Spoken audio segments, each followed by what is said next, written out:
Here is why America's integrated targeting chain stands above the rest. It does not sit around waiting for a formal declaration or a slow political signal. It starts deep beneath the earth, long before a single radar operator in Iran understands that his screen is no longer telling him the truth. 103 Natanz, Iran.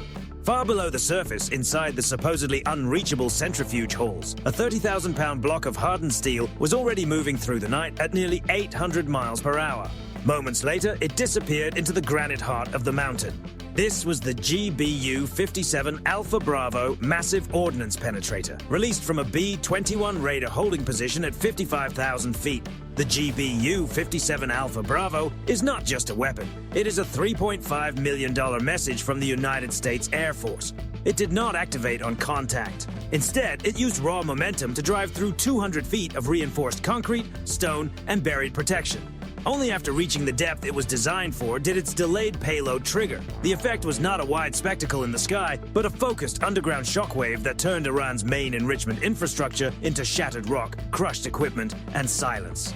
And while the dust was still settling over Natanz, the most advanced part of the mission was only beginning. The B-21 did not simply leave the area, it stayed. Using its powerful active electronically scanned array radar, it began a process best described as digital mapping and erasing. In less than 6 minutes, the aircraft had identified every active Iranian Revolutionary Guard air defense site within a 200-mile radius. Those coordinates were then sent through a hardened satellite link directly into the cockpits of 4 F-35C Lightning IIs orbiting above the Persian Gulf. The United States Air Force had not merely touched one target. It had pulled apart an entire defensive network in about the time it takes to make a pot of coffee. 2:15 a.m. The Iranian response came fast, sharp, and emotional. They could not reach the B-21s they could not see, so they turned toward the most visible symbol of American power in the region, the USS Gerald R. Ford Carrier Strike Group. Calling the operation an act of international piracy, the Iranian Revolutionary Guard Navy launched what it called Operation Great Prophet's Fury. What followed was a swarm. 65 fast attack craft, including high-speed Zulfiqar-class boats, rushed out from the coastal caves near Bandar Abbas. They moved at more than 55 miles per hour, weaving in chaotic, non-linear patterns designed to confuse the Ford's targeting systems. Then the warning came from the Combat Information Center aboard the carrier, multiple inbound tracks, coastal launch signatures. The tactical action officer called out the situation as a coordinated mass launch. 40 North Sea skimming weapons, Iran's version of the C-802, rose from mobile launchers hidden in the hills. They raced just 15 feet above the water at roughly 650 miles per hour, hugging the waves to reduce reaction time and strain the carrier group's defenses. This was the intercept scenario the Iranian command had been counting on. They knew many of their boats would not make it through. They did not need all of them to succeed. They needed only one Nor to reach the Ford's flight deck and create the image of a strategic victory. The boats pushed toward the carrier group with extreme risk, cutting across the bows of the escorting destroyers and forcing the American ships into a tight defensive posture. That pressure limited maneuvering room and compressed the decision cycle. For the first time in modern history, the United States Navy could feel the squeeze. The Iranian tactic was ruthless in its logic. It used a leapfrog pattern.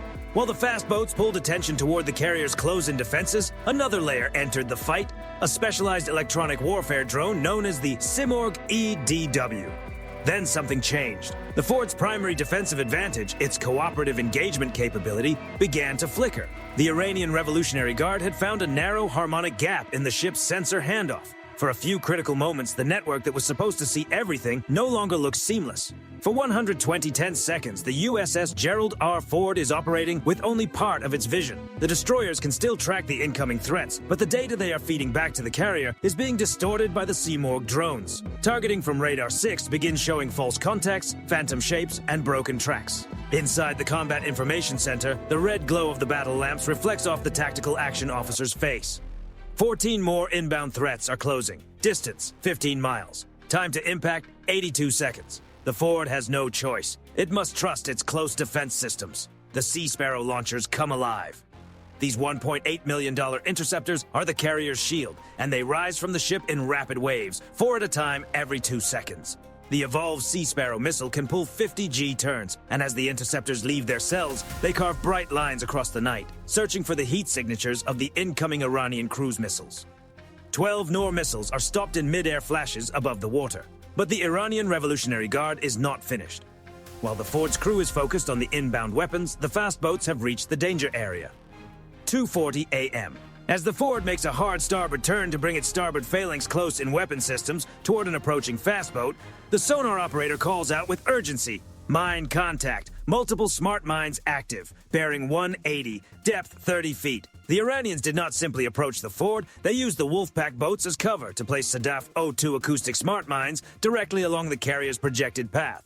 These are not the old floating iron spheres of World War II.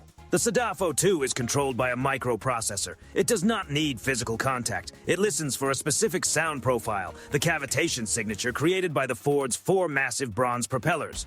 Now the carrier is trapped. If it continues the turn, it moves into the minefield. If it stops, it becomes a fixed target for the remaining Iranian fast boats carrying Nasser-1 anti-ship weapons. On shore, the Iranian commander believes he has done the impossible. In his mind, he has placed an American supercarrier in checkmate. But that confidence lasts only a moment. High above the region, the United States Air Force B-21 Raider is still on station, quietly listening to Iranian internal radio triggers linked to the smart mines. This is where the mission moves into a realm that almost feels unreal. The B-21 is not only a stealth aircraft. In this scenario, it functions as a high-altitude cyber warfare hub. It detects the digital handshake between Iranian Shore Command and the smart mines. In less than 15 milliseconds, the Raider's mission computer penetrates the encrypted Iranian network.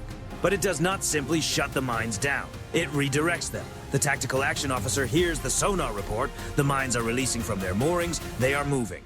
Through a forged acoustic command sent by a nearby United States Navy Snakehead unmanned undersea vehicle, the American system convinces the Iranian mines that their target has changed. The mines the Iranians believed would close the trap now turn toward the same fast attack boats moving in to finish the strike. The water around the Iranian formation erupts. 6 underwater blasts, each equal to roughly 500 pounds of TNT, tear through the lead interceptors. The shockwaves roll outward with such force that nearby fiberglass hulls break apart almost instantly. What was meant to be an impenetrable barrier has become a devastating reversal for the Iranian Revolutionary Guard. With the mine threat neutralized and the source of the interference identified by the B-21, the USS Gerald R. Ford regains its full view of the battle space. The tactical action officer does not hesitate. Clear the decks. Open the vertical launch cells. All batteries weapons free. The escorting Arleigh Burke-class destroyer, USS Winston S. Churchill, answers with a roar that carries across the water. Its vertical launch system opens, and a volley of RIM-174 Standard Missile 6 interceptors rises into the night. The SM-6 is a $4.3 million masterpiece of modern interception. It does not simply fly toward a set of coordinates. It carries its own active radar seeker, allowing it to search, adjust, and pursue targets in real time. The SM-6 interceptors race across the Gulf at nearly 2,600 miles per hour. Their job is not limited to stopping the fast boats. They also reach for the coastal launchers that sent the Noor missiles into the air. At the same time, 2 F/A-18E Super Hornets, receiving targeting information directly from the B-21 Raider, released the AGM-158CLR-ASM. This is a stealthy, autonomous, intelligent missile system. It does not require a pilot to guide it all the way in. The LRASM reads the electronic signature of the Iranian command boats, filters out decoys, ignores the wreckage on the water, and selects the true center of command. 4 LRASM impacts. 4 command boats removed from the fight. To make sure the threat cannot restart, the Churchill launches a final wave of BGM-109 Tomahawk land attack missiles.